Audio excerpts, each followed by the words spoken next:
Hi everybody, welcome back to my channel. Today we're going to make a DIY Dollar Tree Farmhouse Pumpkin Topiary, which is pretty simple and pretty inexpensive. The first things we're going to need are a variety of pumpkins. This is the carvable pumpkin from the Dollar Tree.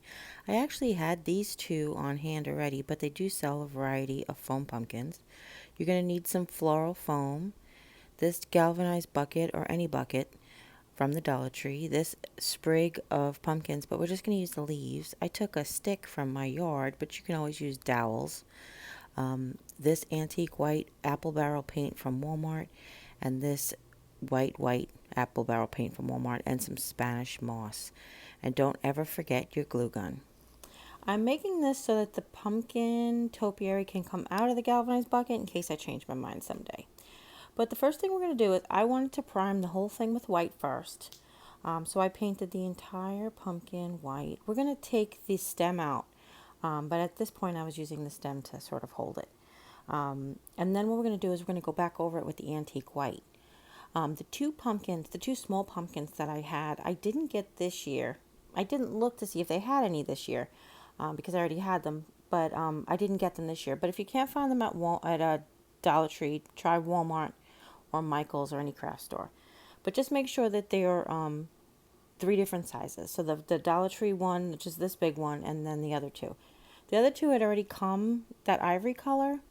So I wanted to just go ahead and match that ivory color the best I could. So I found this antique ivory at Walmart. It's from Cracker Barrel. Apple Barrel. It's the 50-cent paint from Apple Barrel. So I primed it all white and then I set it off to the side. So now I wanted to match this antique ivory color. So I went ahead and I primed it with the white, and then I went over with the antique ivory over the entire pumpkin. And I did want to kind of give it like a dimensional look. So what I decided to do for that was to hit, is what my teacher used to call it. I basically dry brushed on the tops of the ridges of the pumpkin back over with the white, but I'll show you that when we get to it.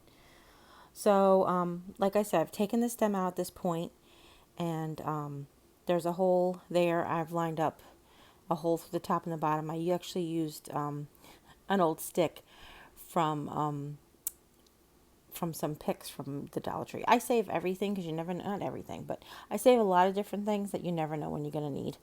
And then once I did, I stuck them back in there, and I squeezed it between the leaves of my table and my table so that it just stood there to dry. All right. I wanted to make sure I got in all the little holes. Sometimes when you work with a styrofoam pumpkin, it's got these little tiny holes that are between balls of styrofoam. Just fill them in the best you can. And again, unless you're selling this at the craft fair, you know, it's your own thing. Homemade always looks farmhouse, right? Then what I'm going to do is I'm going to take the little pumpkins, which already came in this antique color, and I'm just going to take the white paint. Actually, it's the ivory paint. It's the antique ivory paint, which is just a shade lighter. And I'm just going to dry brush on the tops of the bumps. I don't really even know what to say. Like the sections, the different sections. I'm hitting a highlight on the top of all the sections. See here? Okay. And I'm just using a dry brush technique.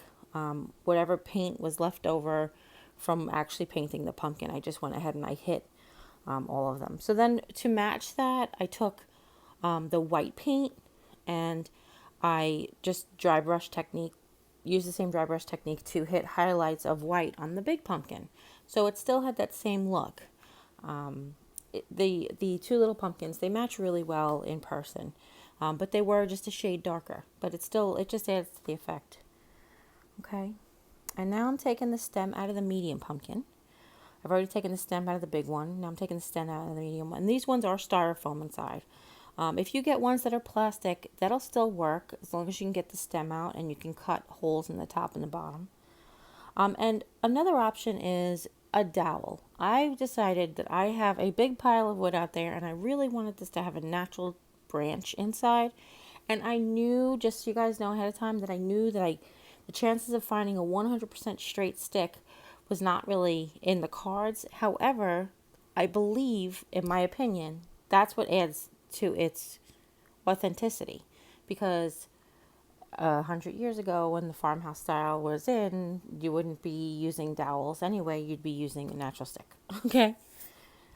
You wouldn't be using styrofoam pumpkins, and that's another story altogether. But I do love the way that the stick looks, even though it's not 100% perfectly straight.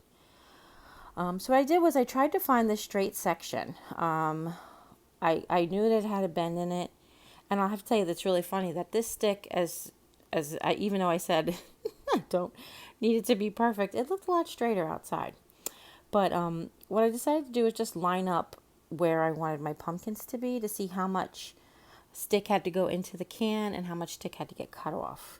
So I kind of feel like, I want it like right there. So I'm going to cut the end of this. I'm going to break the end of this branch off, actually, to be honest with you.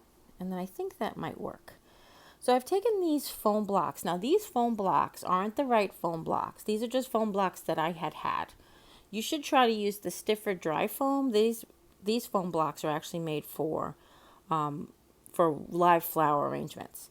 But I just needed them to give some stability up basically to hold the stick up straight. And what I did was I put some of the rocks in the bottom from the Dollar Tree that I had left over from the beach lamp. But anything you want to weight it down, you don't have to even weigh it down. The pumpkins are styrofoam and they're very light. It was just something that I wanted to do for added security. So I threw some rocks in the bottom. I pushed a green foam down. I glued a second green foam just to the green foam because I wanted to make this so that I can actually pull this whole topiary arrangement right out of the can.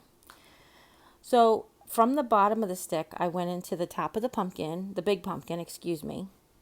And then I flipped it over to make the same size hole in the bottom. So you see here, I turned it over and then I went to the bottom. I know I already lost a piece. And I just made the same exact hole, which kind of ended up being not such a good idea. My hole ended up being a tiny bit too big. But then I was able to feed it through because now I had both holes in place. And then I took the medium-sized pumpkin and I went down from the top. And we're going to just get that little knobby off there. And do that as you need. If you find something that's in your way, just get it out of your way. I did find it easier to make a hole in the center of the top and the bottom of the pumpkin where I wanted it to be. And then I'm putting the little pumpkin on top, and I'm just going in through the bottom because I left the stem on the little pumpkin. And I happened to find a stick that kind of matches so that it actually looks like the stick coming right out the top. So now what I'm doing is, the pumpkins are pretty secure, but I'm just adding a bead of glue to the underside. I'm letting it dry. What I've done is I put like a little glob of glue on the stick. I've let it dry a second, turned the stick around, added more glob of glue, and done that around the whole way. And then I'm just holding the pumpkin there. And again, you want to try to find like your good side matching your good stick and the front of your stick so it looks straight, or that any of that stuff you want to take care of now. You want to keep that in mind when you're gluing. And now the top hole, like I said, the top hole got a little bit too big, so I'm just filling it in with some of the little pieces of styrofoam that fell out. We're going to put leaves on the top, so we're not going to see it so much, but that's just so, you don't notice a big giant hole in the top of the pumpkin. All right, and now I'm going to do the same thing with the middle pumpkin. Just add some glue, pull it down a tiny bit, and just let it sit there for a second, let it dry. And again, make sure you have it lined up with the good side of the pumpkin, or at least up the side of the pumpkin that you enjoy the most. That's probably the best way to say it. And no need to put any glue on the top one, but you can if you want to. That's totally up to you. Okay? Here I am just taking a few of the little styrofoam pieces and just sticking them in the hole in the bottom too, just to make it less noticeable.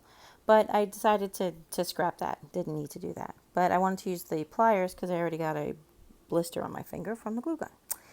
So like I said before, you want to look at it now. You want to hold the stick up so that it's straight looking at you, which it's not looking straight to you, but it was looking straight to me where I was sitting.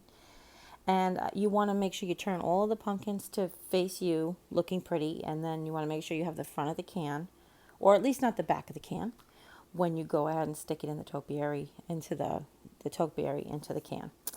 All right, and then the next thing we're going to do is, excuse me, We're going to put some Spanish moss around to cover the foam. But I didn't glue the Spanish moss. There is enough space between the top of the foam and the top of the can for the Spanish moss to just sit in there. And because it's not a whole bunch of little pieces, it's one big chunk of Spanish moss, it's not going to fall apart on me, so I wasn't worried about it. All right, now we're going to take the leaves. Now that long stem that had the little pumpkins on it, that's where I got these leaves from because they're pumpkin leaves. And those of you who've been around since the burlap pumpkin know I couldn't figure out what a pumpkin leaf looked like the other day to save my life. Where was this when I needed it, right? What I've done is I've just taken some of the leaves off and I've put the full-size leaves on, two full-size leaves on the bottom pumpkin. And then I cut two of the leaves down, kept the same shape, but cut them down to put on the medium pumpkin. And didn't put any on the top pumpkin because I thought it looked cute with its stem just sitting up there. And now what I'm doing is I'm cutting off a piece of the wire stem, and I've decided to take a piece of the wire stem and make it into a tendril. Now there was one piece of wire stem on this bunch of pumpkins that actually had an existing plastic tendril coming off of it. So I took that piece and I twisted it around my pliers. I used my pliers because it is heavy duty. And I twisted it around my pliers to create this spring to look like a tendril. And I glued it onto the top of the big pumpkin where it meets the stick. And then I've taken another little stem and I'm going to do a shorter piece to the middle pumpkin. And what I found out was this particular pumpkin branch has a brown wire in it. So had I known that the first time, might have been a different story. But for the second pumpkin, I peeled the plastic off and created a thin tendril out of the brown wire just for that middle pumpkin. Okay? And that is that. And here it is finished. I love it. I want to make another one. I want to go get everything to make one more for like matching sets on my fireplace. But I hope you really liked this tutorial. If you did, give it a thumbs up. If you know anybody who'd be interested in making one of these, share with friends and family. And if you haven't yet, subscribe to my channel and come join this crazy family. And as always, you take care. God bless, and we'll see you next time. Bye. Ring my bell.